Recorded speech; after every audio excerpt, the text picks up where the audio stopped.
This is the exact chair I was sitting in. I was wearing this jacket and similar clothes when the ambulance attendants came in and said 3 words. "What's wrong, sir?" After playing with me for a little while to figure out what was wrong, and they couldn't, they said, "Which hospital would you like to go to?" And after 29 hours in the merge, I heard 3 more words. "You've got cancer." 3 words that'll scare you. It'll scare your family and your friends. Your whole world just stops. So all of a sudden I went from this uniform that I try to show up into the world as I go around and I talk to people about hope and healing and how to make your business grow faster. So this uniform sort of disappeared for a while. And I had to go into what was called the hospital uniform. And we all know what the hospital uniform is. It's this lovely blue, I guess it looks like it's from Holt Renfrew, I guess. But when you put this on, sort of things change. And of course, as you know at the back, these are there because that's why they call it ICU. But a week in Toronto General, this is how I was dressed. And then they said, the cancer's pretty severe, Bear. You better get your affairs in order. And I looked at the doctor and I said, "I haven't had any affairs." And he goes, "That's not funny." And I went, "Yes, it is." You know, I wanted to heal with humor and hope. But as the cancer got worse, so did my uniform. The uniform ended up being this as well. Because when they transferred me to the cancer hospital, Princess Margaret, I ended up using this beautiful IV pole because of an accident I had where I fell through the stairs. So I had the accident, I had the cancer. Luckily, for 6 weeks in my stay, my former wife came to see me every day, brought Jell-O every day. Because of all the side effects, I couldn't even use my mouth. My IV pole was also my cane. Because of the accident, I couldn't walk very well. But it also was filtering the chemo in. It was taking the blood out every day. And this became my uniform for the longest time. 6 weeks later, they said, "You can go home." I couldn't go home to my condo because I couldn't walk and I was weak. And my former wife, Karen, said, "Well, why don't you come stay with us? We'll take care of you till you're better." And I thought, well, isn't that cool? And so this was my uniform at home for a while. And I had to walk around in a t-shirt and, you know, I still had to use a cane. I didn't have to use the IV pole anymore, but I was using a walker and a cane, so the uniform changed. But how did it all happen? How did it all change? Something to shoot for. Because the first 4 nights I got transferred into the cancer hospital, I had terror-filled dreams of an employee coming back and haunting us because he was stealing money from us.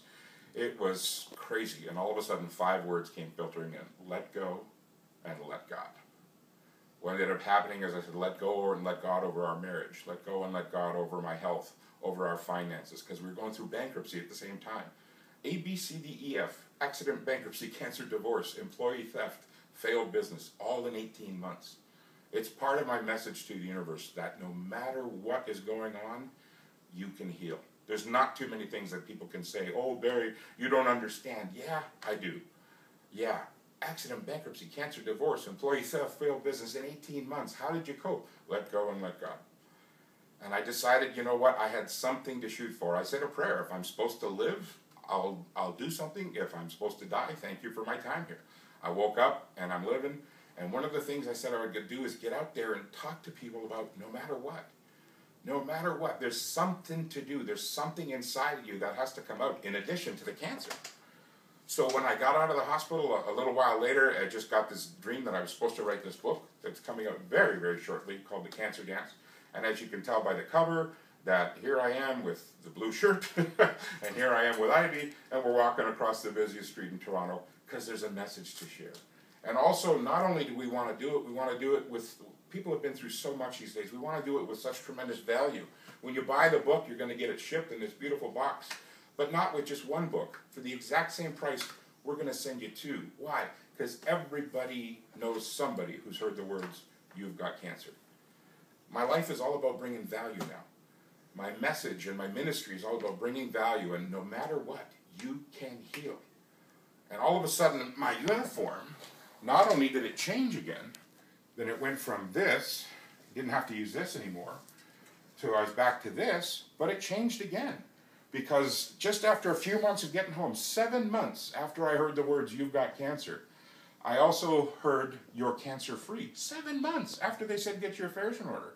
And then my hometown called and said, you're such a great example, we want to make you Cancer Survivor of the Year. So I got to lead the parade and walk the whole city around. We raised $225,000 in one night by walking around at the Relay for Life. It was just absolutely amazing.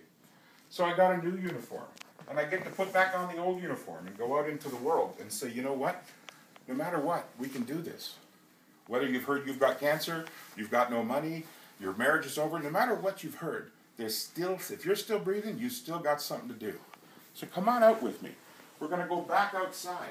We're going to take on life again. We're going to step outside and say, hey, I want to play. I want to play. There's still something for me to do. When I was here that night, when the ambulance guys came, I was here for dinner. My former wife invited me over for dinner because we're still great friends, and we always will be. I love her so much. There were 2 old buildings that they were ripping down. Guess what? They're gone now. You can see in their place, there's 2 cranes. How symbolic is that? They took down the old to bring up the new. What is it that you have to get rid of so you can bring in the new? Get rid of the old vision of your life. Start playing with the new vision of your life. What is it you have to deconstruct so you can reconstruct? Here's 3 more words for you. You're worth it.